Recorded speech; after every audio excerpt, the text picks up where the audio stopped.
नमस्कार दोस्तों, मैं आर डी यादव जाम मंत्रा पे आप सभी का स्वागत करता हूं। आशा करता हूं आप सभी लोग अच्छे होंगे और अपनी तैयारी अच्छे तरीके से कर रहे होंगे। दोस्तों, ये मैं पेपर प्रीवियस ईयर ARO का कराने जा रहा हूं। इसके पहले मैं एक पेपर सॉल्व करा चुका हूं, RO का एक पेपर सॉल्व करा चुका हूं और कंप्यूटर असिस्टेंट का एक पेपर सॉल्व करा चुका हूं। आप लोग उसको देखिए और उसका लिंक मैं डिस्क्रिप्शन में भी डाल दूँगा, तो आप लोग वहाँ से देख सकते हैं। और बाकी मैं कुछ क्वेश्चन अलग से बना भी रहा हूँ, जो एग्ज़ाम जब नोटिफिकेशन आएगा उस टाइम मैं टेलीग्राम पे और या तो टेस्ट सीरीज के रूप में जैसे भी होगा मैं आप लोगों को प्रोवाइड कर दूंगा।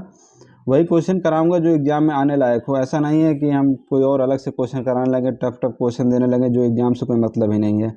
तो ऐसे ही क्वेश्चन मैं कराऊँगा जो एग्ज़ाम में मैक्सिमम चांस रहेगा आने का।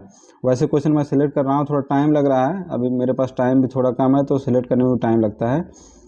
और एग्ज़ाम में हमेशा रिपीटेड क्वेश्चन ही आते हैं। RO हाई कोर्ट में न्यू क्वेश्चन कभी नहीं आया है। जो कहीं ना कहीं एग्ज़ाम में आया हुआ है वही क्वेश्चन आता है और बिल्कुल वन लाइनर क्वेश्चन आता है। अभी मैं पेपर करा रहा हूँ, आप लोग देखेंगे भी। तो ये सब आप करते रहिए। जैसे ही नोटिफिकेशन आएगा उसके 1-2 दिन बाद मैं पेपर दे दूँगा आप लोगों को, जो मैं खुद बना रहा हूँ टेस्ट सीरीज के रूप में। वही क्वेश्चन दूंगा जो एग्ज़ाम में आएगा, आने की मैक्सिमम पॉसिबिलिटी रहेगी।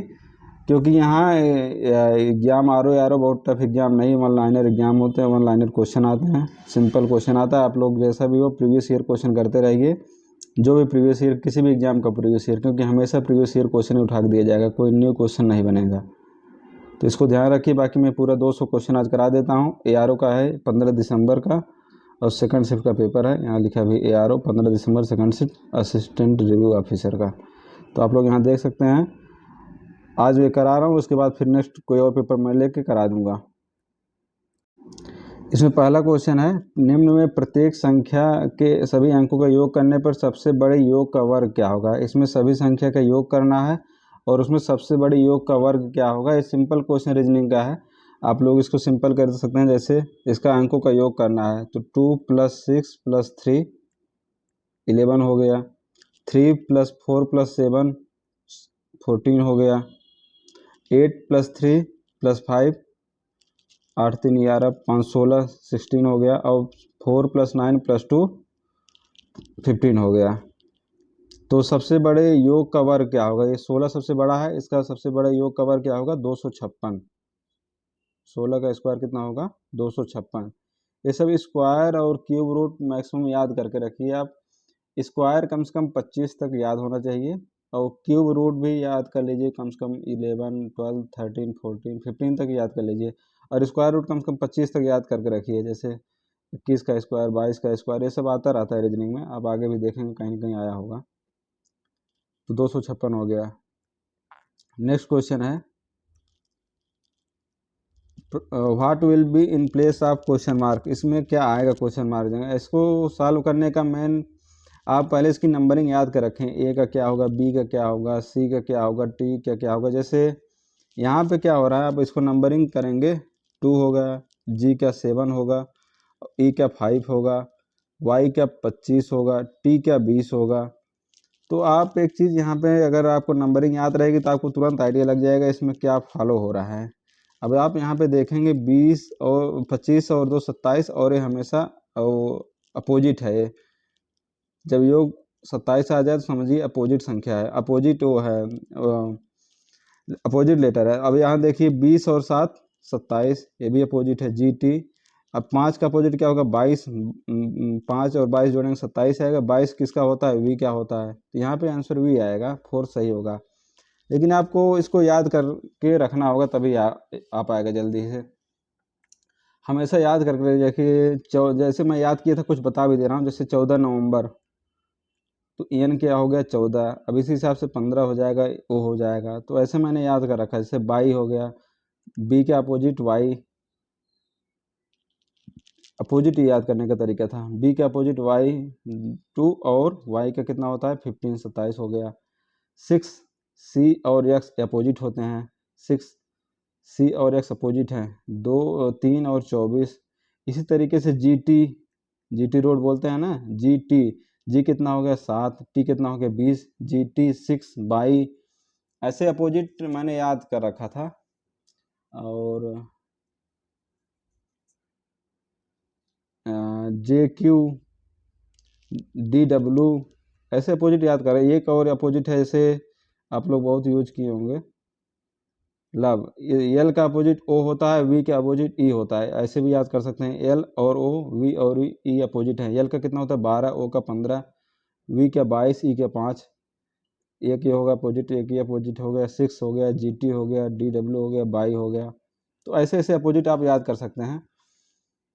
तो अपोजिट याद रहेगा तो सिंपल रहेगा, बाकी नंबरिंग तो आपको कंफर्म याद करना ही करना है। चलिए नेक्स्ट क्वेश्चन देखते हैं। मैं सॉल्व करा दे रहा हूँ, जैसे वीडियो लंबा हो जाता है, लेकिन कुछ लोग डिमांड कर रहे थे कि इसको सॉल्व करा दीजिए, थोड़ा सा आइडिया लग जाता है लोगों को। देखते हैं अगर जैसे भी कमेंट आएगा, अगर सॉल्व कराने में ज़्यादा टाइम लगेगा तो सिर्फ मैं आंसर बता दिया करूँगा, तो आप उससे खुद से सॉल्व कर सकते हैं। इसमें क्या है, सिंपल क्वेश्चन रीजनिंग का है। इसमें क्या है, जो परस्पर चिन्ह को बदला जाता है, जैसे गुणे और भाग को यहाँ बदल दीजिए, प्लस और भाग को बदल दीजिए, तो कौन सा इसमें सही आएगा। तो आप एक एक करके पुटअप करके देख सकते हैं इसमें क्या सही होगा। हमारी इसका आंसर पहला ही है, पहला पुटअप करके देखते हैं। 5 + 8 - 3। अब इसमें क्या चेंज करना है, भागे को गुणा कर देना है, गुणे 8 + 1, गुणे को भाग कर देना है, और 7 - 4 3 हो जाएगा। अब यहाँ से देख सकते हैं 3 हो गया और यहाँ पे भाग हो गया है, तो 3 त्रिक 9 3, और फिर 5 + 5 गुणे 3, 5 × 5 = 15, 5 × 15 5 20, यही होगा ऑप्शन 1। इसको आप सिंपल पुट करके देख सकते हैं, इसमें कुछ टफ नहीं है। जहाँ गुणा है वहाँ भाग रखिए, और जहाँ भाग है वहाँ गुणे रख दीजिए, तो सिंपल आ जाएगा। नेक्स्ट देखते हैं। यहाँ सॉल्व कराने लग रहा है, मैं खुद ही सॉल्व करा दूंगा। देखिए 7 12 22 37 57, इसमें पहले क्या करना है, आपको तुरंत इसको माइनस करना है। जहाँ ऐसा देखिए सिंपल पहले कोशिश कीजिए माइनस करने, अगर माइनस नहीं होता उसके बाद स्क्वायर क्यूब ऐसा सब देखा जाता है। जैसे 7 और 12 यहाँ माइनस करेंगे तो 5 आ गया, 12 22 माइनस करेंगे तो 10 हो गया, 22 37 माइनस करेंगे 15, 37 57 माइनस करेंगे 20। अब आप खुद एक आइडिया लग जाएगा, यहाँ एक सीरीज बन रही है 5 10 15 20, अगला क्या होगा 25। अब 57 में 25 जोड़ देंगे तो कितना आ जाएगा, 57 + 25 82। तो सबसे पहले इसमें माइनस करके देख लीजिए, उसके बाद स्क्वायर क्यूब ऐसा सब चेक कर सकते हैं।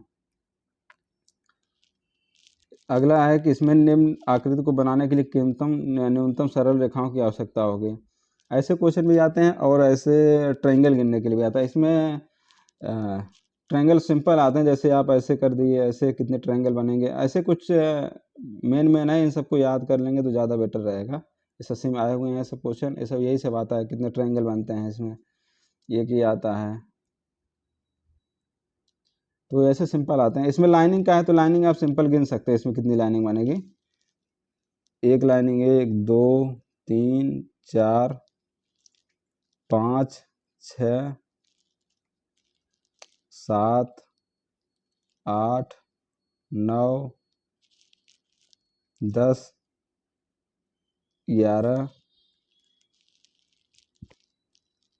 थर्ड 12 आएगा। आप लोग गिन लीजिएगा, इसमें एक लाइन कहीं मिस हुआ है, 12 लाइन ही आएगी, तो आप लोग उसको देख लीजिएगा, 12 लाइन आएगी। लाइन ऐसे लेना है, इसमें कहीं मुड़ना नहीं चाहिए, ऐसे सीधी लाइन एक ही लाइन में गिन काउंट होगा। अगर ऐसे जाकर ऐसे मुड़ जा रहा है तो 2 लाइन में काउंट होगा। जहाँ सीधी लाइन है तो एक ही लाइन, चाहे बीच में भले कट लगा रहा है तो हमेशा एक लाइन काउंट होगा।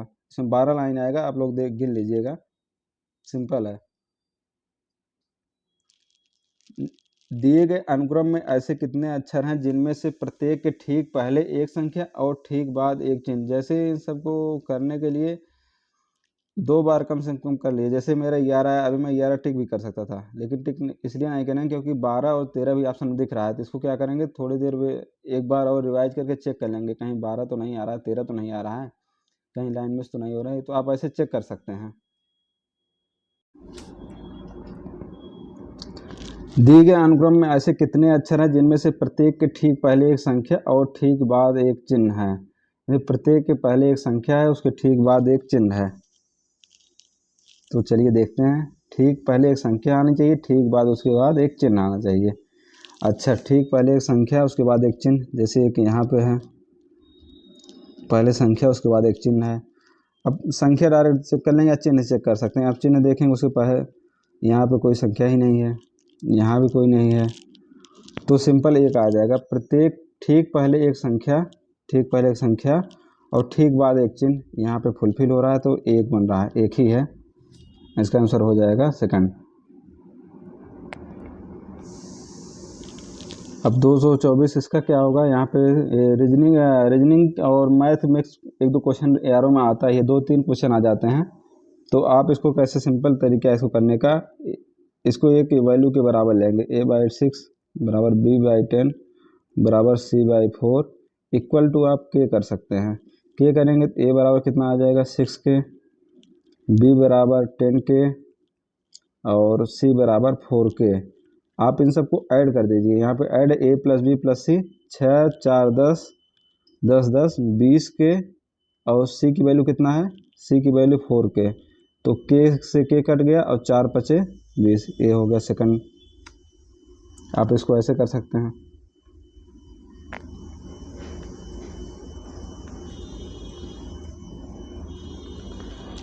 इसमें वाटर इमेज आप फिगर है, वाटर इमेज के लिए आपको कुछ नहीं करना है, वाटर इमेज आप सिंपल इसका उल्टा कर दीजिए। जैसे ही अब यहाँ पे है इसका उल्टा,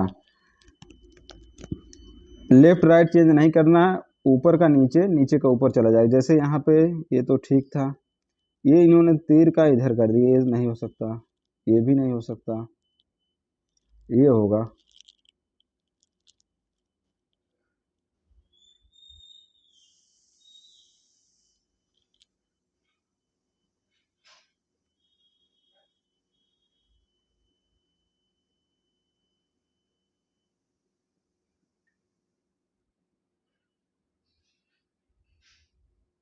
यहाँ पे देखिए आप लोग, इसका उल्टा क्या होगा, जैसे मिरर वाटर इमेज में क्या होता है, ये सीधा बना है उसको सीधा हो जाएगा ऐसे। उसके बाद क्या है, ये वाली चीज़, उसके बाद डायरेक्ट आएगा ऊपर, ये ऊपर है तो यहाँ सबसे नीचे चला जाएगा, ये चीज़ यहाँ ऊपर है सबसे नीचे चला जाएगा ये, बाकी लेफ्ट राइट सेम रहेगा, यहाँ सबसे नीचे आ गया।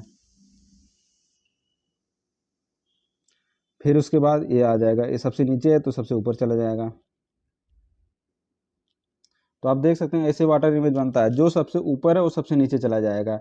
यहाँ पे देख रहे हैं तीर सबसे ऊपर इधर है तो सबसे नीचे यहाँ पे आ जाएगा, ये उसके बाद है, उसके बाद ये आ जाएगा, ये सबसे नीचे है तो सबसे ऊपर चला जाएगा। ऐसे ही इसको करते हैं वाटर इमेज। और मिरर इमेज में लेफ्ट और राइट चेंज करते हैं। इसको आप कैसे करेंगे,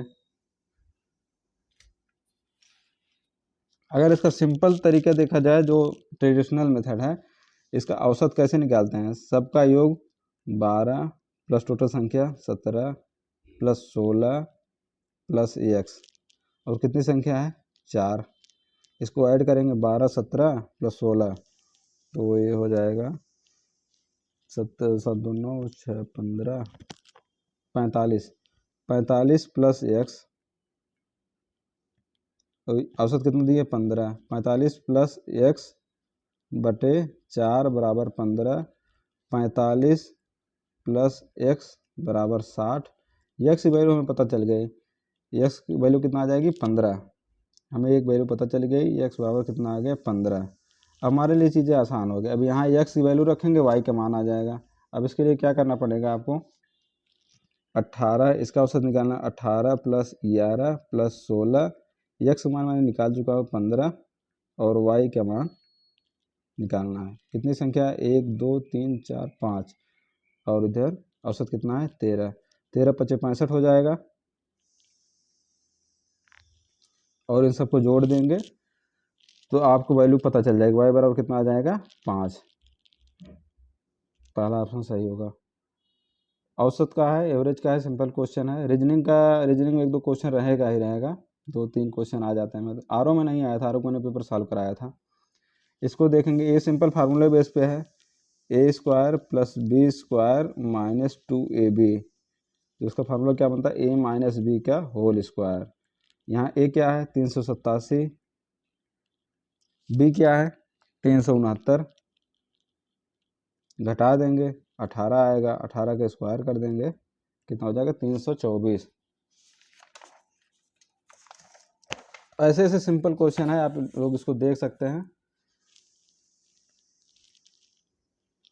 अगर किसी साल में 24 जुलाई को बुधवार है, उस साल में स्वतंत्रता दिवस किस दिन मनाया जाएगा? अगर इसको विदाउट फार्मूले करना चाहें तो भी कर सकते हैं। 24 जुलाई को बुधवार है,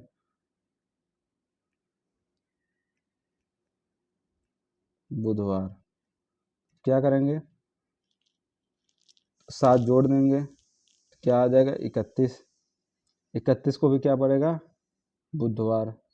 1 को बृहस्पतिवार। फिर 7 जोड़ देंगे, 7 को क्या पड़ेगा? 7 तो 1 8, 8 को क्या पड़ेगा? बृहस्पतिवार। फिर 7 जोड़ देंगे, 15, 15 को भी क्या पड़ेगा? बृहस्पतिवार। ऐसे भी कर सकते हैं या फार्मूला बेस भी कर सकते हैं, कोई वो नहीं है। आप साथ साथ जोड़ करके एक एक भी आगे बढ़ सकते हैं, तो ऐसे कर लीजिए। आगे इसमें सर्वोत्तम आरेख कौन सा होगा?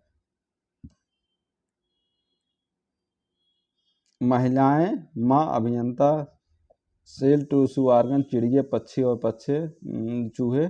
अब यहाँ पे देखिए आप लोग,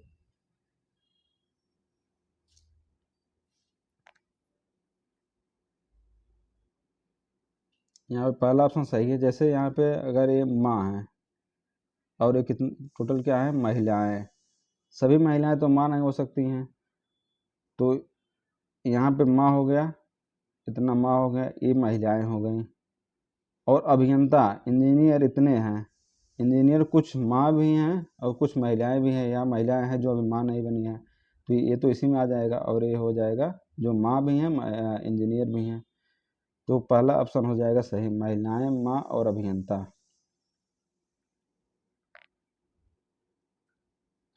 इसमें भी वही है, अभी आप लोग मैंने बताया है कि इसमें नंबरिंग आपको याद होनी चाहिए। नंबरिंग याद है तो आप इजीली कर सकते हैं। एज का कितना होता है? 8।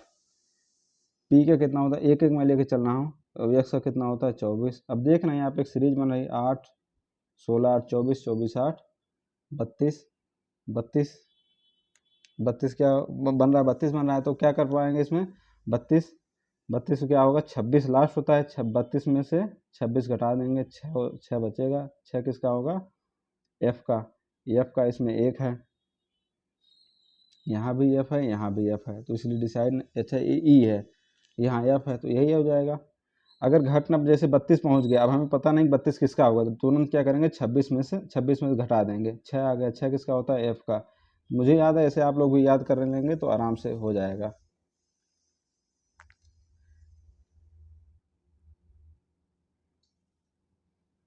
ये देखिए सिंपल क्वेश्चन, इसका ये भी है, डायरेक्शन का क्वेश्चन है। प्रातःकाल सूरज की दिशा में मुख करके चलता है, ये पूर्व की ओर मुख करके चलता है। कुछ दूर चलने के बाद वह दाईं तरफ मुड़ जाता है, मुड़ गया, ठीक। फिर एक बार दाईं तरफ मुड़ गया, फिर एक बार बाईं तरफ मुड़ गया। अब वह किस दिशा में चल रहा है? किस दिशा में चल रहा है? दक्षिण।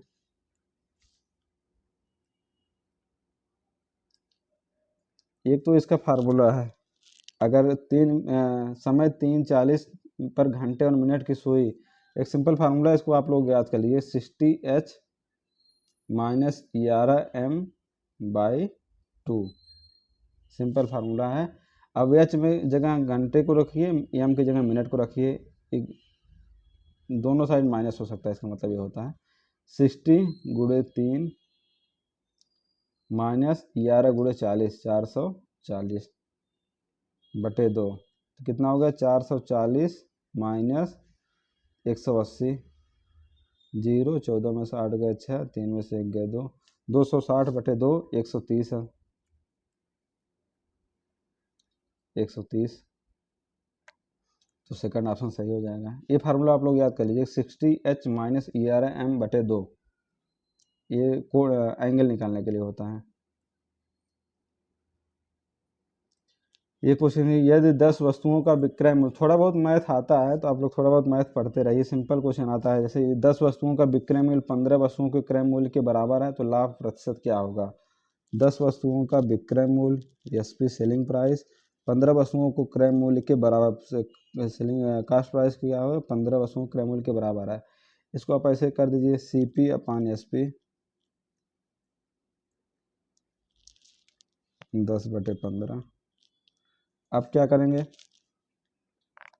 लाभ प्रतिशत निकालने के लिए क्या होता है, selling price minus cost price, विक्रय मूल्य माइनस क्रय मूल्य बटे 100 बटे क्रय मूल्य गुणे 100। तो विक्रय मूल्य कितना है 15, क्रय मूल्य कितना है 10, टोटल क्रय मूल्य कितना है 10, तो 5 बटे 10 गुणे 100, तो कितना हो जाएगा 50%। 15 माइनस 10 बटे 5, 5 बटे 10 2 50, तो कितना हो जाएगा 50%। तो आप इसको सिंपल कर सकते हैं, इसको मैंने बता दिया, इससे करते हैं CP अपन SP हो गया और विक्रय मूल्य माइनस क्रय मूल्य अपन क्रय मूल्य, तो आप ऐसे कर लीजिए। वीडियो थोड़ा लंबा हो जा रहा है तो देखते हैं, रीजनिंग करा देता हूँ, बाकी उसके बाद डायरेक्ट कराते रहेंगे।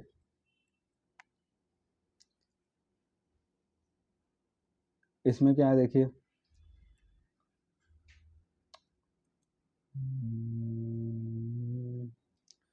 ये देखिए यहाँ पे क्या बन रहा है, स्क्वायर बन रहा है 4 1 5, 5 25 पंजे 125, 6 4 36 छक्का 216, 27 5 32, 212 512, तो ये आएगा आपका 512 आ रहा है। आप लोग देख लीजिएगा, मैंने निकाल लिया। 27 सॉल्व कीजिएगा, सिंपल ही है, आसानी से हो जाएगा। यहाँ पे आप लोग थोड़ा दिमाग लगाएंगे तो हो जाएगा। जैसे 4 है, अभी मैंने मेरे दिमाग में आ गया 4, पहले वाला देखिए 4 प्लस 1 का क्यूब कितना आ जाएगा 5 का क्यूब बराबर 125, दूसरे में 4 है, एक ही है। 8 का इसका क्यूब रूट निकालेंगे, 8 का क्यूब रूट निकालेंगे कितना आएगा 2, 4 2 6, 6 का क्यूब कर देंगे, 6 4 36 छक्का 216। इसी तरीके से 5 प्लस 27 का क्यूब रूट कितना होगा 3, 5 3 8, 8 का क्यूब कितना होता है 512। आप लोग इसीलिए बोल रहा था कि इसको आप लोग क्यूब रूट क्यूब स्क्वायर याद कर रखिए।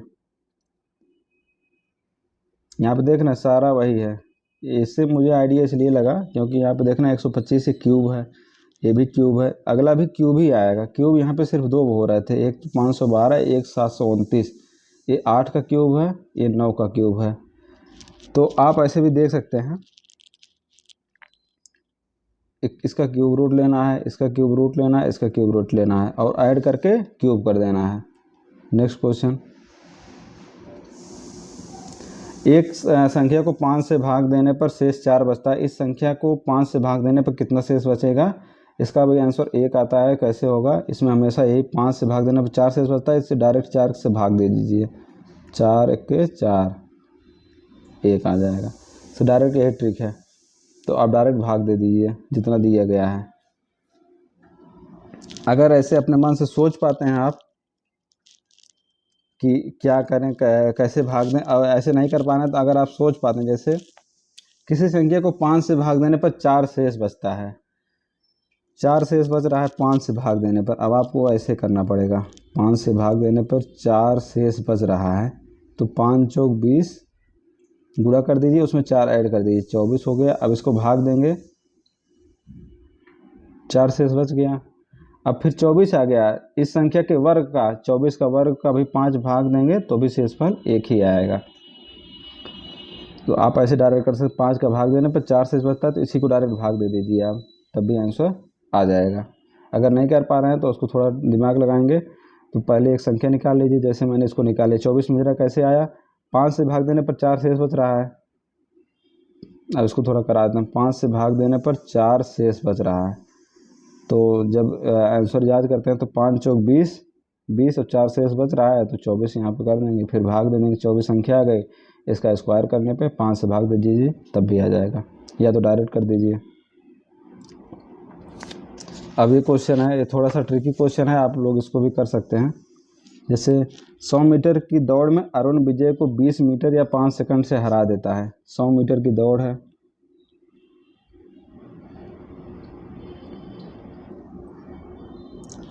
अरुण विजय को 20 मीटर से हरा देता है। विजय कितना दौड़ता है 80, अरुण कितना दौड़ लेता है 100 मीटर, और 100 मीटर दौड़ लेता है, तो विजय को 20 मीटर और पूरा करने के लिए कितना सेकंड चाहिए 5 सेकंड। 5 सेकंड से हारता है, तो इस 5 सेकंड और अगर लगा दे तो 20 मीटर पूरा कर लेगा। तो इसका मतलब इसका स्पीड निकल आ जाएगा 20/5, 5 चौक 4 मीटर प्रति सेकंड। इसकी स्पीड आ गई किसकी, विजय की। अब विजय का टोटल टाइम कितना ले रहा है, अगर चलता है तो 100/4 25, अगर पूरा चलता है 25 सेकंड। विजय ले रहा है 25 सेकंड, लेकिन वो 5 सेकंड, अरुण 5 सेकंड कम में ही पूरा कर देता है 100 मीटर। तो अरुण का टाइम कितना लेगा, 20 सेकंड, क्योंकि 5 सेकंड कम में ही पूरा कर देता है। तो अरुण की स्पीड कितनी आ जाएगी, 100/20 बराबर 5 मीटर प्रति सेकंड। सेकंड ऑप्शन, इसको आप लोग कर लीजिए, SSC में क्वेश्चन आता है, लेकिन यहाँ भी दे दिया है। इसको एक बार और कराता हूँ। 20 मीटर पूरा है 100, अराउंड 100 मीटर दौड़ता है, तो विजय कितना दौड़ता है, 80। 20 मीटर और पूरा करने के लिए इसको कितना चाहिए, 5 सेकंड। तो इनकी स्पीड निकल के आ गई 4 मीटर पर सेकंड। अगर ये और 4 मीटर पर सेकंड, अगर इनको 100 मीटर दौड़ना हुआ तो कितना टाइम लेंगे, 100/4 25 सेकंड टाइम लेंगे। अरुण इनसे कम लेंगे 5 सेकंड। अरुण की स्पीड कितनी हो जाएगी, 100/20 बराबर 5 मीटर पर सेकंड। आप लोग इसको देख सकते हैं। अब ये क्वेश्चन है, सिंपल है, ये भी आता भी है ये क्वेश्चन। एक राज ने कहा यह व्यक्ति मेरी माँ, राज हो गए यहाँ पे, यह व्यक्ति मेरी माँ राज की माँ की पोती का पति है। राज की माँ की पोती, पोती यहाँ पे आएगी, पोती का पति है, जिसका केवल एक ही बच्चा भी है, राज ही एक ही बच्चा है। उस व्यक्ति का राज से क्या संबंध होगा, ये व्यक्ति क्या होगा, राज से क्या संबंध होगा, क्या होगा, दामाद होगा, इसकी बेटी और इसका दामाद।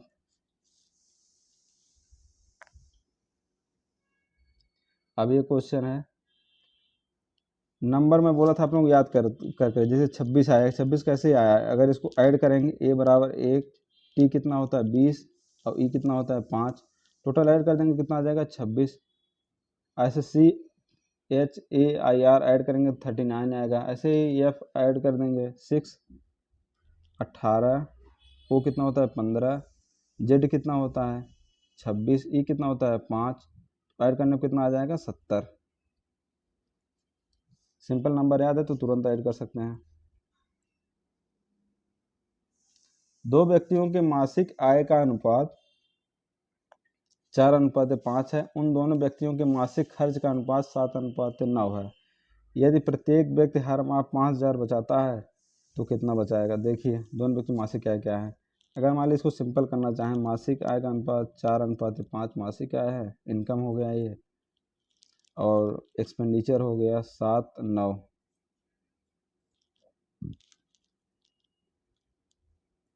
7 और 9, अब यहाँ पे देख रहे हैं अगर घटाएंगे तो घट नहीं रहा है, अलग अलग आएगा। तो इसको क्या कर देंगे, 2 का गुणा ऐसे कर देते हैं, 2 चौक 8, 2 पचे 10। अब घटाते हैं, 8 में से 7 गया 1, 10 में से 9 गया 1। अब हमें दिया गया है एक चीज़ कि हर माह प्रत्येक व्यक्ति हर माह 5,000 बचाता है। 1 यूनिट बराबर कितना हो गया 5,000। अब मासिक आय निकाल लेंगे, दोनों व्यक्ति की मासिक आय कितना हो गई 5,000 गुणे 8, 5 8 40, 5 10 50। ऐसे सिंपल निकाल सकते हैं। दूसरा तरीका क्या है, 4x, अगर इसको x से करें तो मासिक आय कितना हो जाएगा 4x, और ये क्या हो जाएगा 5x, और इसको y कर दें 7y 9y। अब अगर बचत करना होगा तो आय में से खर्च घटा देंगे, बचत आ जाएगा 4x माइनस 7y बराबर खर्च, बचत कितना हो रहा है 5,000, और 5x माइनस 7y कितना हो जाएगा 9y, 5x माइनस 9y, और खर्च कितना है 5,000। अब ये दोनों बराबर है तो इसको काटने कर देंगे 4x minus 7y, 4x minus 7y बराबर 5x माइनस 9y। ऐसे निकाल दें तो x और y का रेशियो आ जाएगा 1/2। अब यहाँ इसी इक्वेशन में रख करके 4x - 7 y = 5000, तो आप यहाँ से निकाल सकते हैं खर्च, इनकम निकाल सकते हैं। बाकी अगर यूनिट वाइज लगाना चाहें तो वैसे कर सकते हैं जैसे मैंने पहले बताया।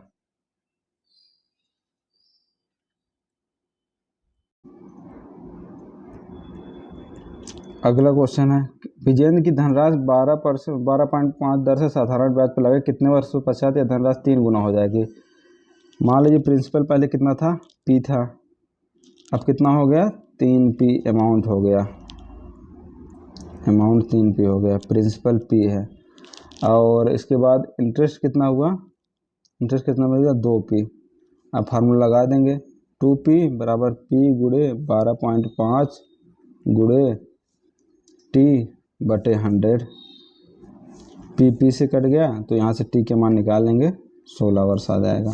आप लोग देखो पहले प्रिंसिपल P था, फिर अमाउंट कितने बाद या धनराशि 3 गुना हो जाएगी, तो अमाउंट कितना हो गया 3P हो गया। इंटरेस्ट क्या बचा, इंटरेस्ट क्या होगा फिर 2P होगा, क्योंकि प्रिंसिपल पहले से ही था, हमको इंटरेस्ट ही तो मिला 2P, तभी तो 3P हुआ।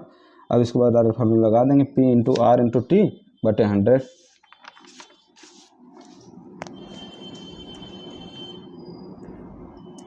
ये क्वेश्चन देखिए, 150 मीटर लंबी रेलगाड़ी 60 किलोमीटर प्रति घंटा की रफ्तार से चल रही है। यह कितने समय में दूसरी रेलगाड़ी को जो 130 मीटर लंबी है 60 किलोमीटर प्रति घंटा से चल रही है, तो विपरीत दिशा में चल रही है तो कितने देर में पास करेगी। ऐसे सिंपल क्वेश्चन है, कोई टफ क्वेश्चन नहीं है। विपरीत दिशा में चल रही है तो ऐड हो जाएगा, विपरीत दिशा में चल रही है तो 150 प्लस 130 ये ऐड हो गया, कितना हो गया 150 प्लस 130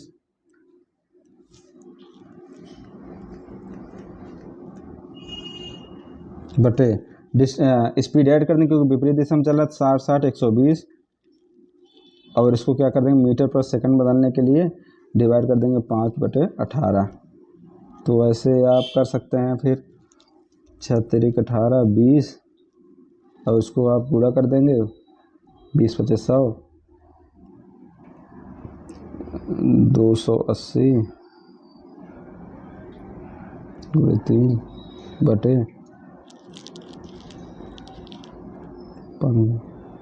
आ जाएगा 8.4 सेकंड। ऐसे करते हैं, आप सिंपल कर सकते हैं। 150 प्लस 130 डिस्टेंस हो गया, डिस्टेंस अपान क्या कर देंगे स्पीड, स्पीड कितनी है ऐड हो जाएगी, विपरीत दिशा में चले 60 60 120 गुणे 5/18, ऐसे आप कर लीजिए।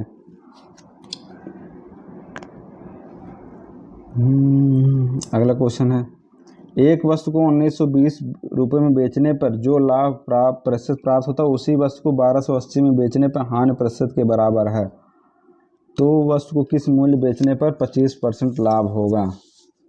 अगर आप इसको ट्रेडिशनल मेथड जो है नॉर्मल है वैसे करना चाहें तो क्या होता है, विक्रय मूल्य माइनस क्रय मूल्य बटे क्रय मूल्य, वही लाभ होता है, लाभ प्रतिशत होता है। इसको 1920 रुपये में बेच रहा है, विक्रय मूल्य हो गया माइनस क्रय मूल्य बटे क्रय मूल्य। अब हानि हो रही है तो हानि का फार्मूला क्या होता है, क्रय मूल्य माइनस विक्रय मूल्य, विक्रय मूल्य कितना 1280 बटे क्रय मूल्य, CP से CP कट गया, इधर ऐड हो जाएगा 1280 1920 3200, CP बराबर कितना आ जाएगा 1600। अब हमको पता चल गया कि क्या है 1600 रुपये क्रय मूल्य इसका है, 1600 क्रय मूल्य है। अब इस वस्तु को किस मूल्य में पर बेचने पर 25% लाभ होगा, क्रय मूल्य कितना, किस वस्तु कितने रुपए बेचने पर 25% लाभ होगा। अब इसको ऐसे कर सकते हैं, क्रय मूल्य हमको पता हो गया तो विक्रय मूल्य माइनस क्रय मूल्य, सेलिंग प्राइस माइनस क्रय मूल्य कितना है 1600 बटे 1600, 25% लाभ होना चाहिए, 25% लाभ 25/100 कट गया, 16 × 25 माइनस 1600, ये कितना आ जाएगा 400 हो गया, 16 4 20, SP बराबर कितना आ गया 2000 रुपये। 2000 बेचने पर हमको 25% लाभ होगा। बाकी अगर आप इसको यूनिट मेथड से करना चाहें, हमको क्रय मूल्य पता चल गया 1600 है, क्रय मूल्य पता चल गया 1600, 25% लाभ 25% 1/4 5/4 हो गया, 4 मान 1600 है तो 5 का मान कितना हो जाएगा 2000, 4 × 16 5 × 20, डायरेक्ट भी कर सकते हैं, मैंने सिंपल मेथड बता दी जो नॉर्मल आप लोग समझ सकें, बहुत लोग मैथ थोड़ा वीक है। अब इसके बाद आगे कंप्यूटर इसमें कुछ समझाने लायक नहीं है, आप लोग लूसेंट वगैरह जो भी पढ़ रहे हैं उससे पढ़ते रहे होंगे तो आप लोग समझ में आता भी होगा। डायरेक्ट है, मैं इसको ऐसे सिंपल कराते चल रहा हूँ। Which of the following is not external command of DOS, तो क्या होगा इसमें फोर्थ CLS। कोबाल का फुल फॉर्म क्या है, ये सब आता रहता है, common business oriented language first होगा इसका, common business oriented language, full form वगैरह एक दो क्वेश्चन आता है। ये कौन सी प्रक्रिया जो कि कंप्यूटर द्वारा पूर्णतः एवं संबंध जो कि तत्वों से संचालित सुनिश्चित करते हैं, बूटिंग। स्टार्टिंग में बूटिंग ही मेन काम करता है, booting. LISP is designed for artificial intelligence AI।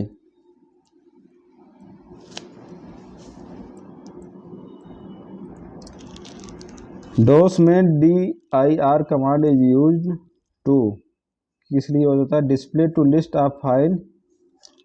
DIR क्या होता है, डायरेक्टरी होती है, display list of files and sub directories.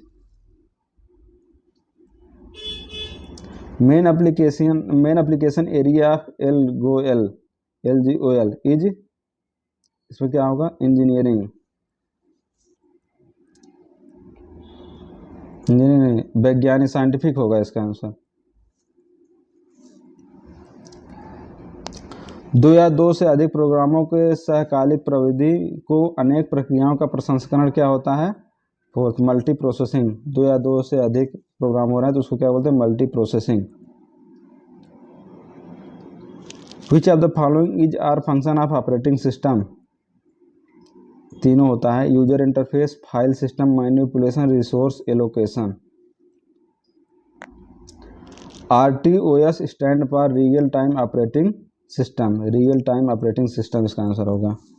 देख रहे हैं 3 क्वेश्चन आ चुका है आपका फुल फॉर्म से, तो आप लोग कर, यदि कंप्यूटर को पहले से ही चालू ऑन है तो कंप्यूटर को पुनः आरंभ करने को क्या कहा जाता है, वार्म बूटिंग। पुनः प्रारंभ करने को क्या कहा जाता है, वार्म बूटिंग। प्रथम लेखा चित्रीय उपयोगकर्ता GUI का प्रारूप किसने बनाया था, जोरेक्स कारपोरेशन, जोरोक्स कारपोरेशन ने, थर्ड इसका आंसर होगा। यूनिक्स का प्रथम संस्करण किसके द्वारा विकसित किया गया था, केन थॉमसन। ये कई बार क्वेश्चन आ चुका है, यूनिक्स किसके द्वारा विकसित किया गया था, Ken Thompson. CPU, which language is CPU dependent, इसका आंसर क्या होगा, fourth all except Java, Java के अलावा सभी। डोस में फाइल विस्तारित के अंतर्गत में कौन सा असंगत है, थर्ड असंगत है, बाकी सब होता है। MS डोस की सामान्यतः किसमें आपूर्ति होती है, हार्ड डिस्क में। हार्ड डिस्क में तो इधर उधर ले जाता है। Which of the following is used to access a file from a computer store, इसका क्या होगा आंसर, सेकंड रिट्रीव। एक ही समय में कंपनी के सभी लेन देन के समूहीकृत एवं संसाधित करना क्या होता है, बैच प्रोसेसिंग। एक साथ बहुत सारे चीज कंपनी के, एक ही समय कंपनी सभी लेन देन को क्या बोलते हैं, बैच प्रोसेसिंग। निम्न, जैसे ये सब नहीं आता तो आप ऐसे आप थोड़ा सा अंदाजा भी लगा सकते हैं कि सभी लेन देन एक साथ हो रहा है तो मतलब एक बैच में हो रहा है, तो ऐसे भी कर सकते हैं, बैच प्रोसेसिंग। निम्नगत में कौन सी फाइल डोस में इनबिल्ड होती है, इनबिल्ड कौन सी होती है, RLU बट थर्ड। वह कौन सी चिप है जो सिस्टम बोर्ड से संबंध है, जो साथ ही डाटा निर्देशों एवं सूचना को भी निहित करती है, इसका क्या हो जाएगा, मेमोरी। निम्न में कौन सा विकल्प प्रथम उपभोक्ता संचालन व्यवस्था के संदर्भ में अभिहित किया जा सकता है, डॉस। निम्न एल्गोरिथम में प्रमुख एवं विशेष नियम और शब्दों के तार्किक रूप से व्यक्त किया जाता है तो क्या है, इसका आंसर क्या होगा, कार्यक्रम भाषा, प्रोग्रामिंग लैंग्वेज। हार्डवेयर के साथ आसानी से संवाद करने वाली भाषा को क्या कहा जाता है? निम्न स्तरीय भाषा।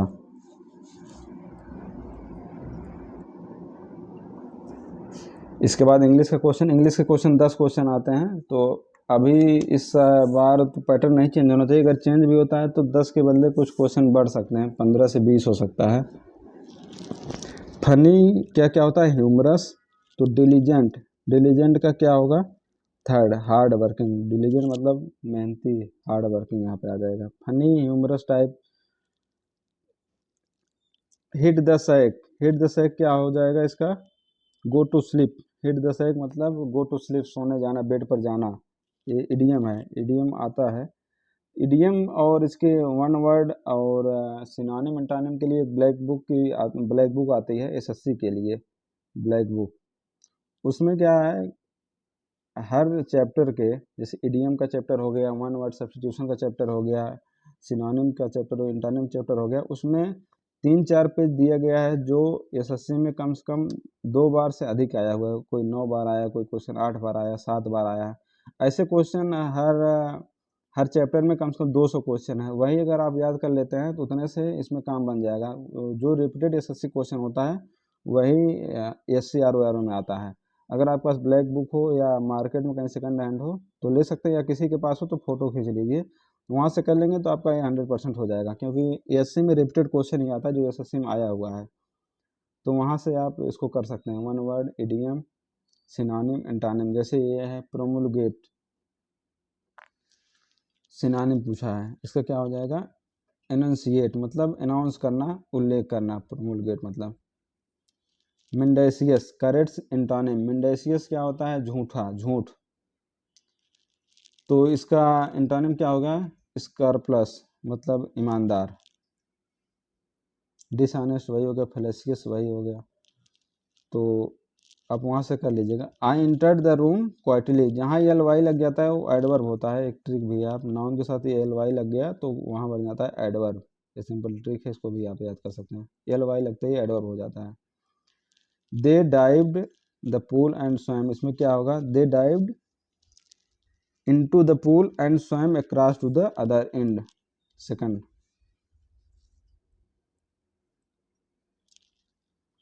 इसमें भी करेक्ट स्पेलिंग वर्ड है पुग्नेसियस मतलब झगड़ालू, PUGNACIOUS। ये भी है, उसमें ब्लैक बुक में है, आप वहाँ से कर सकते हैं। जो मोस्ट रिपीटेड क्वेश्चन है वही सिर्फ करना है, पूरा नहीं। पूरा उसमें हज़ार क्वेश्चन है, मोस्ट रिपीटेड 100-200 हैं, वही कर लीजिए, उतना सफिशिएंट रहेगा। ये है pronoun question, could you put your idea down in paper. तो इसमें क्या हो जाएगा? Could your put your idea down on paper, इनके बदले क्या हो जाएगा? ऑन होगा। थर्ड में एरर है।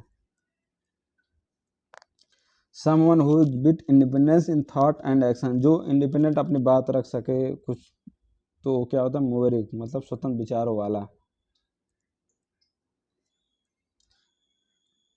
All the little I had heard of him very much pleased होगा एक तो, क्योंकि यहाँ देख सकते हैं पास्ट है तो क्या होगा? प्लीज्ड होगा। एक तो ये नहीं आएगा, एक तो ये नहीं आएगा। आप ऐसे थोड़ा सा ऑप्शन एलिमिनेट करना भी सीख सकते हैं, तो थोड़ा पहले सीखे रहेंगे। एनेक्डोट मतलब कहानियाँ। ऑल द लिटिल एनेक्डोट जो चुटकुले कहानियाँ, तो यहाँ पे ये वाला ऑप्शन सही होगा। विपरीतार्थक शब्द युग्म क्या है?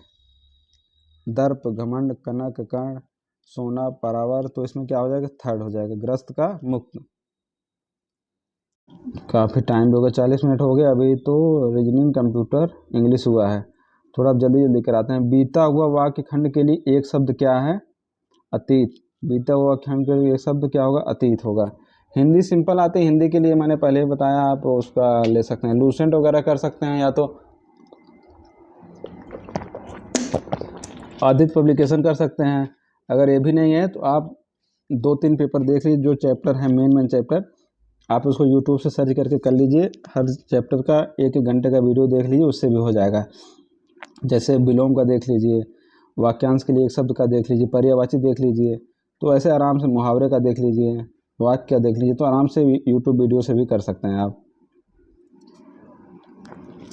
नहीं तो बाद में जब आएगा नोट, जैसे मेरे पास टाइम रहेगा तो मैं धीरे धीरे कराऊंगा। एक्चुअली मेरे पास भी टाइम थोड़ा कम रहता है, तो इसीलिए थोड़ा लेट होता है। संकटों ने उसे इस हर तरह से घेरा, किंतु वह निराश नहीं हुआ। जहाँ पे किंतु, परंतु, लेकिन ये सब आए, वहाँ पे क्या होता है, संयुक्त वाक्य होता है। किंतु परंतु ये सब संयुक्त वाक्य होते हैं। वह अभी ईटानगर से चला है, इसका क्या होगा, आसन्न भूत। निम्नलिखित में भाववाचक संज्ञा शब्द क्या है? भाववाचक संज्ञा शब्द क्या है? खामोशी, निंदित, प्रगाढ़, ओजस्वी। क्या हो जाएगा? खामोशी। खामोशी एक भाव है, भाव, खामोश, बहुत खामोश है। संयुक्त स्वर क्या है इसमें? ओ एक संयुक्त स्वर है। स्वर वगैरह थोड़ा वर्णमाला, आपको जो पहला चैप्टर है, आप वर्णमाला लूसेंट, उसमें लूसेंट में देख लीजिए, या तो आदित्य पब्लिकेशन देख लीजिए, या यूट्यूब पे वर्णमाला सर्च कर लेंगे तो आपको 1-1.5 घंटे वीडियो में आपको पूरा मिल जाएगा। संयुक्त स्वर कौन सा है, मिश्र स्वर कौन सा है, प्लुत स्वर कौन सा है, तो ये सब क्लियर हो जाएगा, बहुत टफ नहीं है। दूध के दांत न टूटना, क्या होना? ज्ञानहीन होना। लोग बोलते हैं अभी दूध का दांत नहीं टूटा है, ज्ञानहीन है अभी। संदेह में प्रयुक्त समास कौन सा है? अव्ययी भाव समास है। अप प्लस ईंधन का संधि रूप क्या है? अपींधन। अपींधन पहला वाला होगा।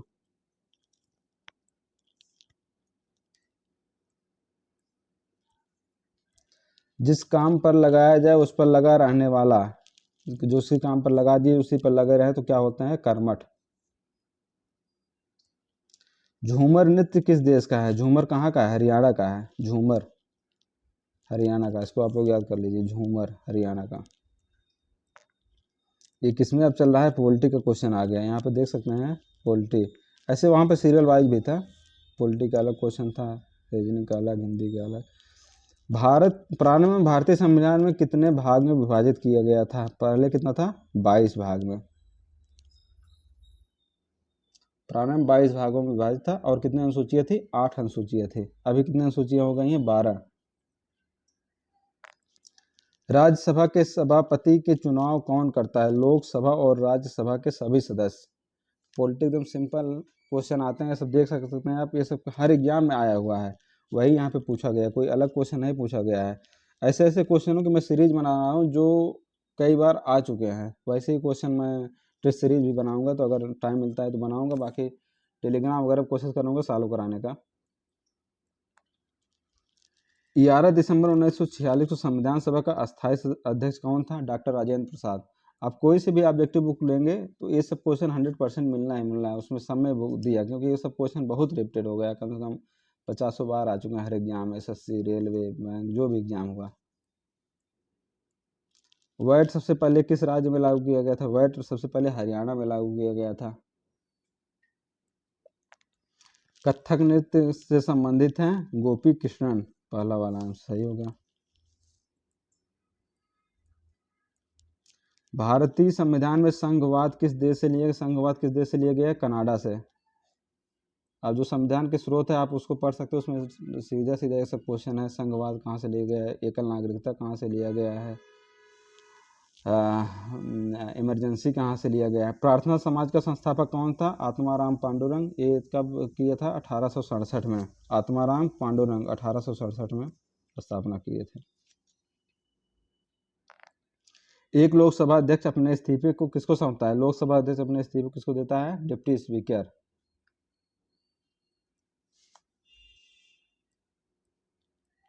भारतीय संविधान में अभी कितनी अनुसूचियां हैं? भारतीय संविधान में अभी कितने? 12। पहले कितना थी जब संविधान बना था? तब थी 8, अभी कितना है? 12। निम्न संविधान सभा का कौन अध्यक्ष नहीं था? के.एम. मुंशी थे, एन गोपाल कृष्ण अयंगर थे, टी.टी. कृष्णमाचारी थे, एच.एम. बेग नहीं थे।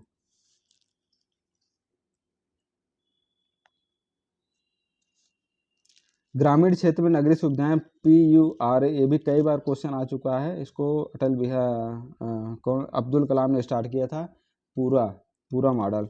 ये क्वेश्चन कई बार आ चुका है, आप इसको याद भी कर सकते हैं, याद कर लीजिएगा। और ऐसे क्वेश्चन आते ही आते हैं हर एग्जाम में, ये सब क्वेश्चन गलत नहीं होना चाहिए। अगर जो रिपीटेड क्वेश्चन गलत होना है तो सिलेक्शन से आप वहीं बाहर हो रहे हैं, तो रिपीटेड क्वेश्चन कभी नहीं गलत होना चाहिए जो हर एग्जाम में आ चुके हैं। किस गुरु का जन्म पटना में हुआ? तो गुरु गोविंद सिंह। ये कौन से गुरु थे? 10वें गुरु थे गुरु गोविंद सिंह। चैतन्य महाप्रभु का जन्म कहाँ हुआ था?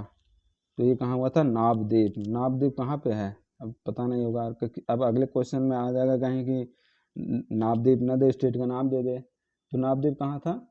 अब जो मायापुर हो चुका है ये है वेस्ट बंगाल में, मायापुर वेस्ट बंगाल।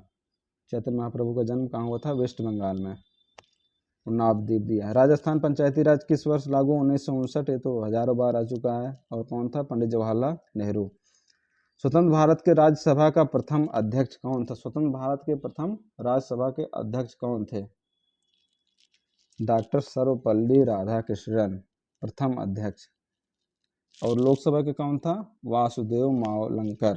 अब अगर पूछ लें कि लोकसभा में डिप्टी स्पीकर कौन था, डिप्टी उपसभापति, तो कौन थे? M.A. अयंगर। अगर मान लीजिए इसमें भी पूछ दे कि राज्यसभा में प्रथम उपाध्यक्ष कौन थे, तो कौन हो जाए? कृष्णमूर्ति राव। कृष्णमूर्ति राव अध्यक्ष कौन थे? राधाकृष्णन। उपाध्यक्ष कौन थे? कृष्णमूर्ति राव।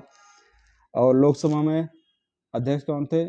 वासुदेव मावलंकर। और उपाध्यक्ष कौन थे? M.A. अयंगर। 4 क्वेश्चन है, आप लोग इसको याद कर लीजिएगा। संविधान सभा का पहला सत्र कब आयोजित हुआ था? ये भी बहुत बार क्वेश्चन आ चुका है। 9 दिसंबर 1946 को पहला सत्र आयोजित हुआ था। और अंतिम सत्र कब हुआ था? 24 जनवरी 1950। पहला सत्र 9 दिसंबर 1946, अंतिम 24 जनवरी 1950। मेक इन इंडिया कार्यक्रम का प्रतीक चिन्ह क्या है? ये तो सबको पता होगा, शेर। और कब हुआ था? 2014। अब यहाँ पे देख सकते हैं इसके बाद क्या आ गया? साइंस थोड़ा सा टफ आया था, और बायो खासकर थोड़ा सा अलग लेवल, थोड़ा सा टफ था। बाकी उतना भी टफ नहीं था, रिपीटेड क्वेश्चन ही थे। पादपों की जड़ें मिट्टी से किस प्रक्रिया के द्वारा मृदा से जल का अवशोषण करती हैं? इसका आंसर क्या होगा? परासरण, ऑस्मोसिस। पादपों की जड़ें मिट्टी से जल किस प्रक्रिया द्वारा लेती हैं? ऑस्मोसिस या परासरण। कई शिफ्ट में क्वेश्चन आया था। निम्नलिखित में किस यौगिक का दहन सामान्यतः स्वच्छ ज्वाला उत्पन्न करता है? स्वच्छ ज्वाला क्या करता है? सैचुरेटेड हाइड्रोकार्बन, संतृप्त हाइड्रोकार्बन। संतृप्त हाइड्रोकार्बन।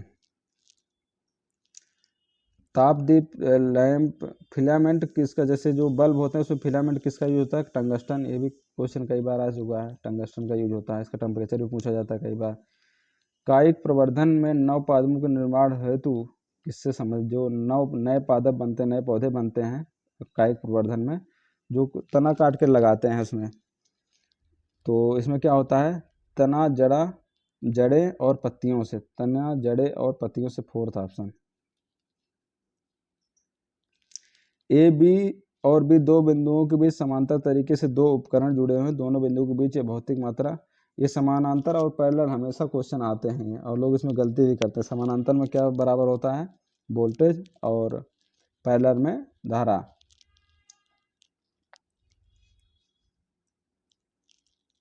विद्युत रोधी उपकरण का इलेक्ट्रिक प्रतिरोध कितना होता है? अनंत रूप से उच्च, 4th ऑप्शन।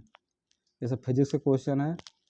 राइजोपस अपने टिपों पर स्पैरोजिया धारी नलिकाकार धागे जैसी संरचनाएं क्या कही जाती हैं? हाइफे। थोड़ा सा बायो अलग थोड़ा दिया था, हाइफे। निम्नलिखित में कौन सा यौगिक मुख्य रूप से हैंड सैनिटाइजर में प्रयोग होता है? सब आपको पता है, एल्कोहल रहता है। विकृत एल्कोहल जो उपयोग के लिए उपयुक्त नहीं, उसे क्या मिलाकर बनाया जाता है? आसानी से पहचान हेतु एल्कोहल को रंगीन बनाने के लिए नीले रंजक को मिलाकर बनाया जाता है।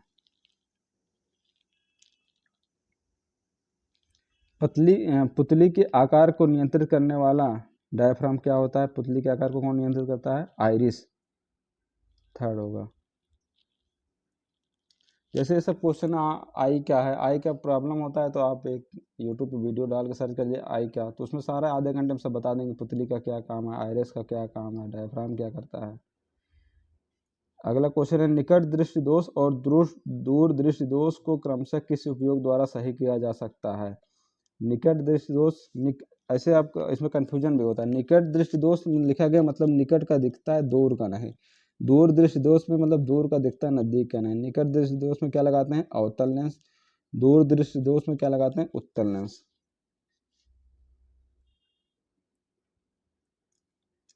आलू के कायिक प्रवर्धन किसके द्वारा किया जाता है? आलू के कायिक प्रवर्धन तना कंद के द्वारा, स्टेम ट्यूबर।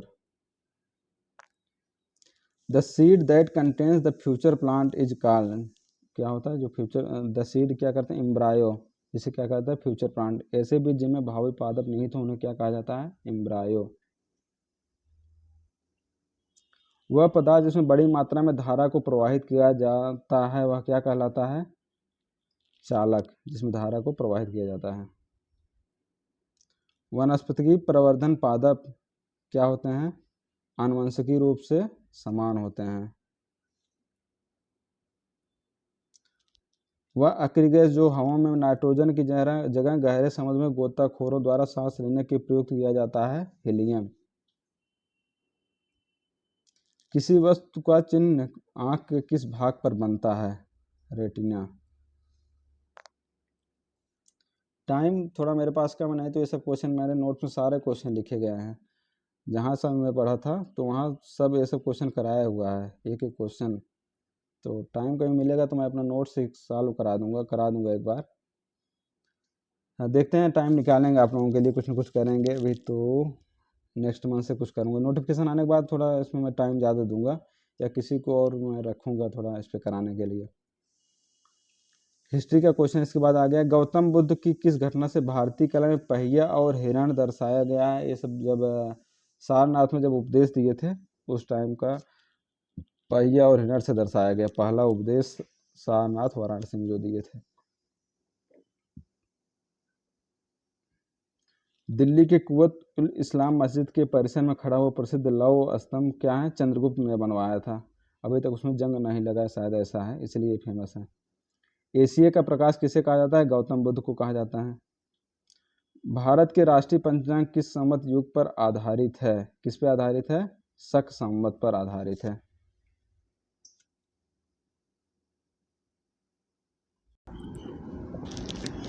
अगला क्वेश्चन देखते हैं, सिंधु सभ्यता का स्थित कालीबंगा किस राज्य में स्थित है? कालीबंगा कहाँ पे है? राजस्थान में।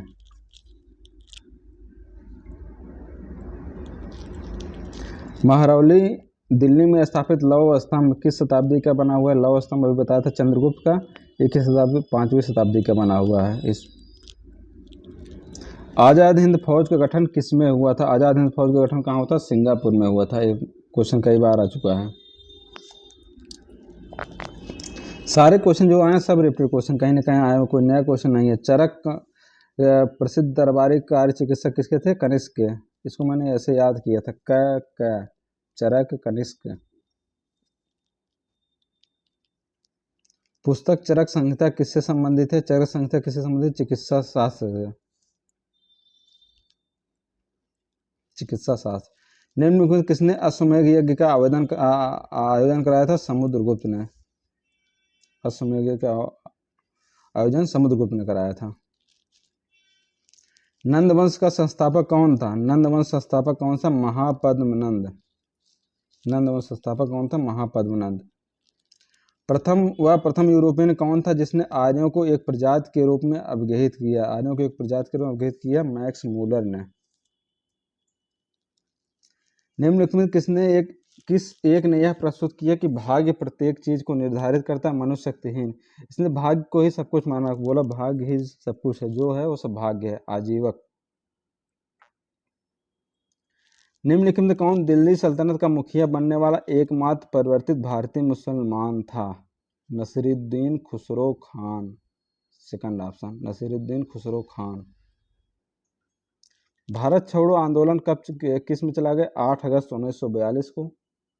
तो आप लोगों को पता ही होगा अच्छे से, 8 अगस्त 1942 को।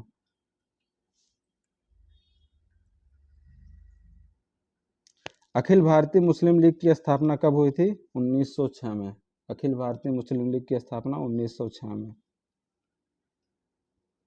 गांधी जी के विदेशी सामानों के बहिष्कार के आंदोलन का मुख्य उद्देश्य क्या था? कुटीर उद्योगों का प्रोत्साहन। सोचते थे कुटीर उद्योग, गांव में उद्योग चलेंगे, उससे लोगों को रोजगार मिलेगा। Third option. पूना समझौता क्या था? पूना समझौता निम्न जात के प्रतिनिधित्व को बढ़ाने के लिए, पूना समझौता का उद्देश्य था निम्न जात के प्रतिनिधित्व को बढ़ाने के लिए, जो अंबेडकर और गांधी जी के समझौता हुआ था। किस स्थान पर कांग्रेस सत्र के दौरान कांग्रेस कार्य समिति में सविनय अवज्ञा आंदोलन के कार्यक्रम को प्राधिकृत किया था? लाहौर।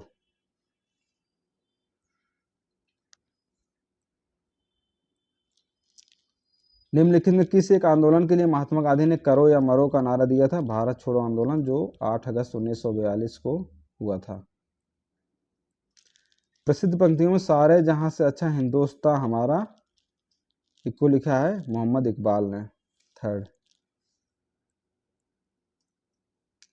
निम्नलिखित में अंग्रेजी द्वारा भगवत गीता का पहली बार अंग्रेजी में अनुवाद किसने किया? चार्ल्स विलियम्स ने।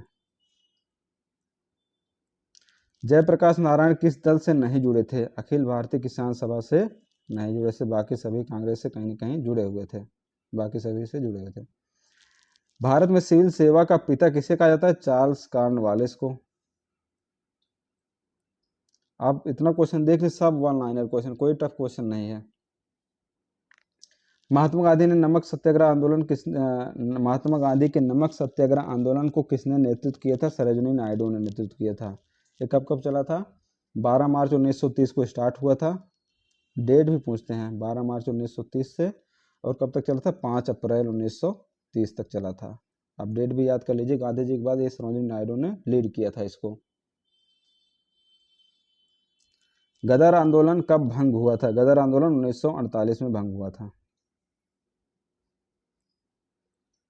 भारतीय राष्ट्रीय कांग्रेस ने पहली बार स्वतंत्रता दिवस को 26 जनवरी कब मनाया था? वो लाहौर का अधिवेशन में 1930 में मनाया था।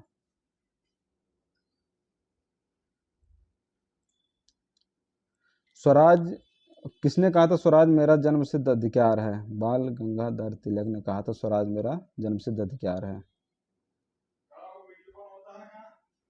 तो अगला सेक्शन आ जाता है एग्रीकल्चर का। इसमें देखते हैं कौन कौन सा क्वेश्चन है। भारतीय चावल अनुसंधान कहाँ स्थित है? इसका आंसर होगा हैदराबाद। अगर केंद्रीय चावल अनुसंधान पूछता तो होता कटक। कटक क्या है? केंद्रीय चावल अनुसंधान। भारतीय चावल अनुसंधान हैदराबाद। और जब आप अनुसंधान का चैप्टर देखेंगे, आप घटना चक्र में भी है, लूसेंट में भी है, जहाँ जहाँ भारतीय लगा है जनरली उसका आंसर हैदराबाद। एक बार आप लोग देख लीजिए, मैंने ऐसे कुछ ट्रिक बनाया था, एक बार आप लोग भी देख लीजिएगा।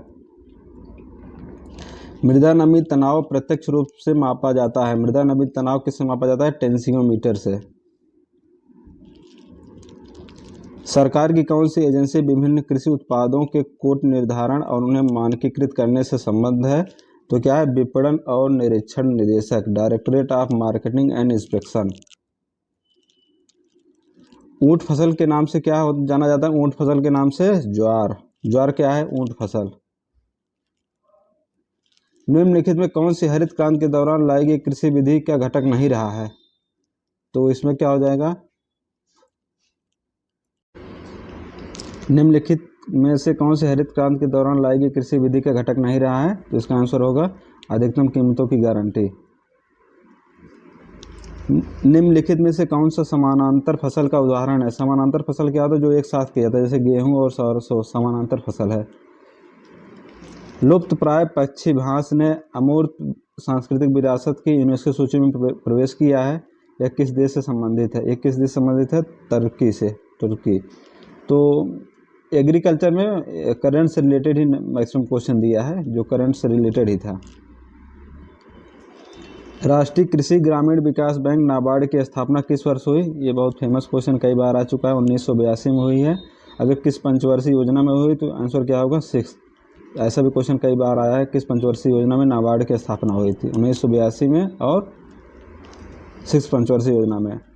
निम्नलिखित में से कौन सा संगठन सहकारी क्षेत्रों में सर्वोच्च है और चयनित कृषि उत्पादों के अधिप्राप्त वितरण, निर्यात और आयात से संबंधित रखता है? इसका आंसर क्या होगा? नेफेड। आदिम निर्वाह खेती निम्नलिखित में किस पर निर्भर नहीं करती? आदिम निर्वाह खेती जो आदिम लोग करते हैं मानसून पर डिपेंड नहीं करता है, मिट्टी की प्राकृतिक उर्वरता पर डिपेंड करता है कि जहाँ उर्वरता रहेगी वहीं करते हैं। जब मानसून आएगा तभी खेती कर पाएंगे। अन्य पर्यावरण परिस्थितियों पर डिपेंड करता है। उस टाइम उर्वरक का ऐसा प्रयोग नहीं करते, प्रयोग किए जाने वाले उर्वरक के प्रकार पर डिपेंड नहीं करता है। 2 कच्चे रॉड जौ का वानस्पतिक नाम क्या है? हार्डियम वल्गारे।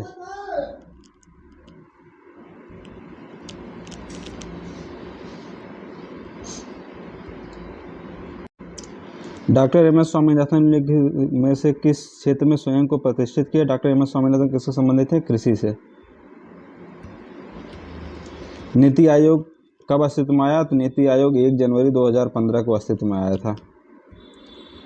हरित क्रांति के लिए भारत के किस राज्य को दीक्षा स्थल के रूप में चुना गया? कहाँ स्टार्ट किया गया था? पंजाब में। दच्चीगम राष्ट्रीय उद्यान निम्नलिखित में किस जीव से संबंधित? दच्चीगम राष्ट्रीय उद्यान हंगुल से संबंधित है। हंगुल। दच्चीगम कहाँ पे है? कश्मीर में। तो उसको मैंने कैसे याद किया था? जैसे दच्चीगम, तो यहाँ गम है, गम, और कश्मीर में आतंकवाद वगैरह से गम होता है, इसलिए मैंने इसको कश्मीर से ऐसे याद कर लिया था, आतंकवाद के प्रभाव से। तो गम, दच्चीगम कश्मीर में है, हंगुल के लिए फेमस है। भारत में निम्नलिखित में किस राज्य की सर्वाधिक साक्षरता है? तो आप लोग केरल याद किए होंगे, लेकिन दूसरे नंबर पे क्या आता है? मिजोरम।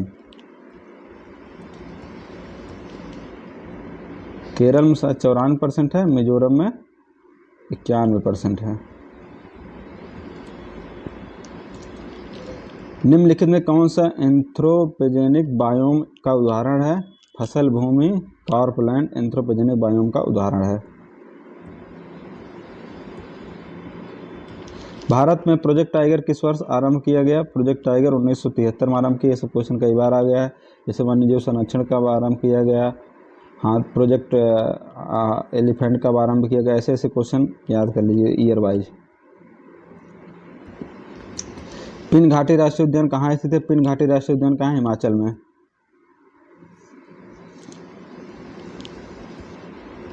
किश्तवाड़ राष्ट्रीय उद्यान कहाँ से? किश्तवाड़ भी कहाँ है? जम्मू कश्मीर। दच्चीगम, किश्तवाड़, ये सब कहाँ है? जम्मू कश्मीर में। बाघ आयुसीएन सूची की किस श्रेणी से संबंधित है? बाघ आयुसीएन सूची श्रेणी के संकटापन्न से संबंधित है, इंडेंजर्ड।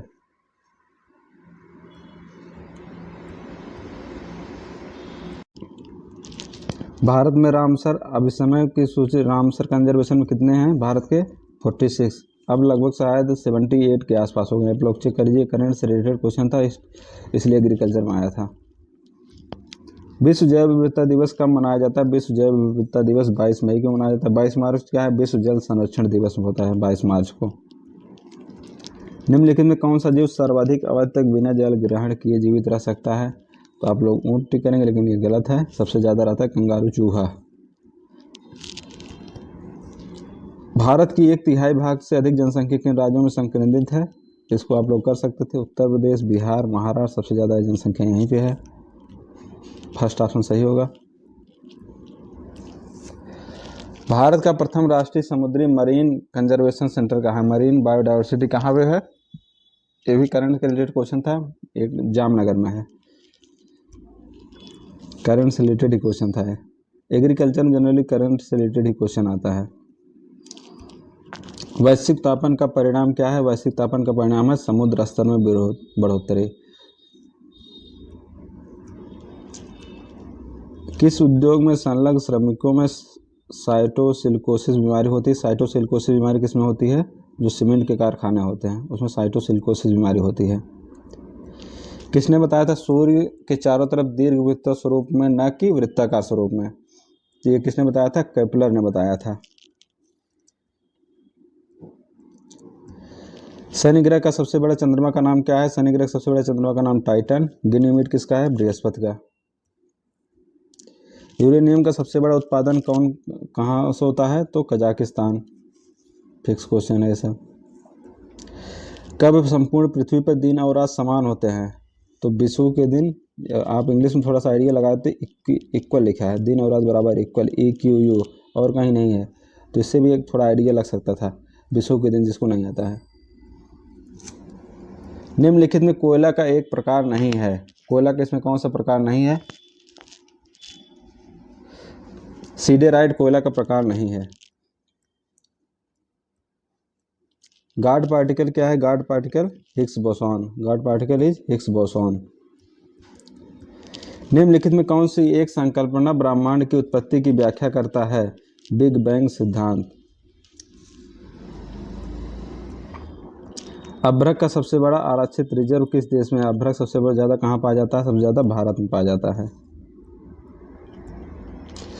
किस नेटवर्क टोपोलॉजी को इसके कार्य को संपन्न कराने हेतु एक हब की आवश्यकता होती है? एक हब की आवश्यकता होती है स्टार को।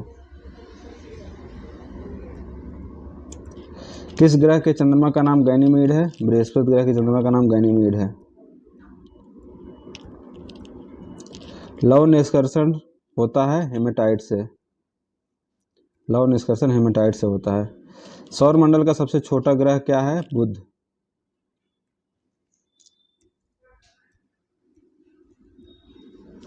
भारत में जिंक का सर्वाधिक उत्पादन करने वाला राज्य कौन सा है? जिंक का सर्वाधिक उत्पादन राजस्थान करता है।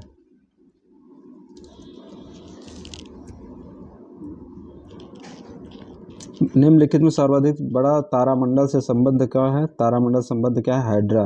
ये सब सब्लूशन का क्वेश्चन आया हुआ है। निम्नलिखित महिला अंतर्राष्ट्रीय करंट अफेयर आ गए यहाँ से, AROCA करंट अफेयर।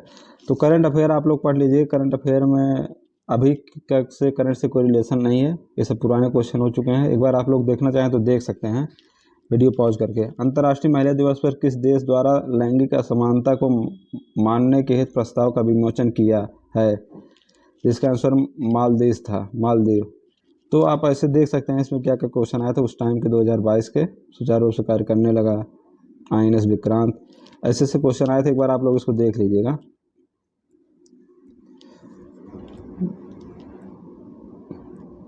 तालिबान का क्वेश्चन उस टाइम तालिबान का फेमस हुआ था अफगानिस्तान में।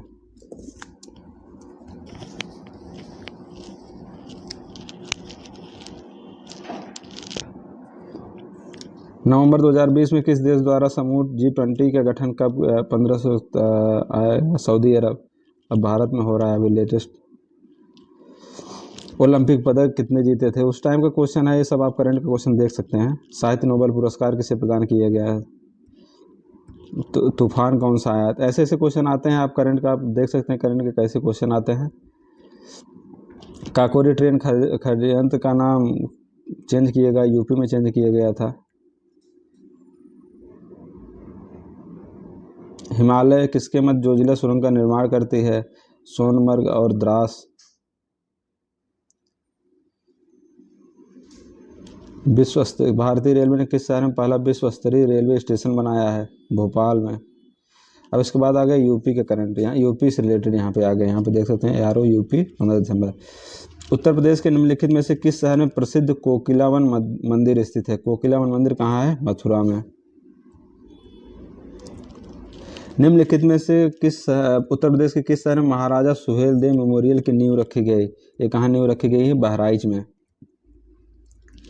भारत के प्रथम ट्रांसजेंडर विश्वविद्यालय उत्तर प्रदेश निम्नलिखित में किस जिले में स्थापित किया गया है?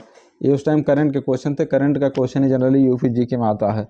एग्रीकल्चर और यूपी GK में करंट का ही क्वेश्चन रहता है। तो कुशीनगर। निम्नलिखित में कौन सा खिलाड़ी उत्तर प्रदेश का नहीं है? तो शरद कमल टेबल टेनिस उत्तर प्रदेश का नहीं, बाकी सब उत्तर प्रदेश के ही हैं। सूफी संत हकी वारिस अली शाह के मकबरे के प्रत्येक वर्ष कहाँ मेला लगता है? देवा शरीफ बाराबंकी मेला लगता है। निम्नलिखित में उत्तर प्रदेश सरकार द्वारा कौन सी योजना शुरू की जिसके तहत 19 अंतर्राष्ट्रीय खिलाड़ियों को उनके घर तक रोड कनेक्टिविटी मिलेगी? मेजर ध्यानचंद विद्यापीठ योजना। उत्तर प्रदेश के किस शहर की सीमा हरियाणा से नहीं लगती है?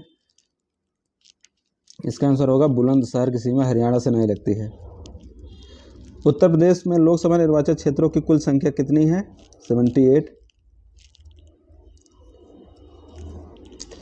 राष्ट्रीय चंबल अभयारण्य किस लुप्त प्राय प्रजाति के लिए घर है? राष्ट्रीय चंबल अभयारण्य घड़ियाल के लिए है।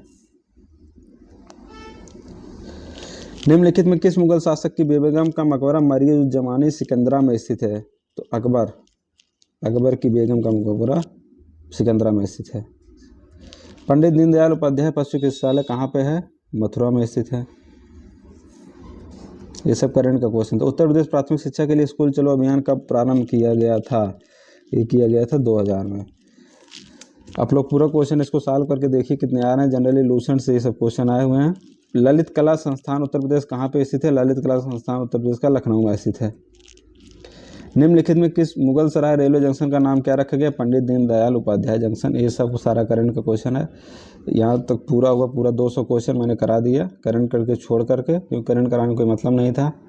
बाकी आप लोग प्रैक्टिस कीजिए, और जो मोस्ट रिपीटेड क्वेश्चन है मैं उनका अलग से सीरीज बना रहा हूँ, वो सब आपको दे दूँगा, और यूट्यूब चैनल पे या उस पर टेलीग्राम पे प्रैक्टिस भी करा दूँगा। तो आप लोग प्रैक्टिस कर दीजिए। जैसे नोटिफिकेशन आएगा कुछ ना कुछ इसमें और मैं अलग आप लोगों के लिए करूँगा टाइम निकाल करके। धन्यवाद दोस्तों, आप लोग पढ़ाई करते रहिए अच्छे से।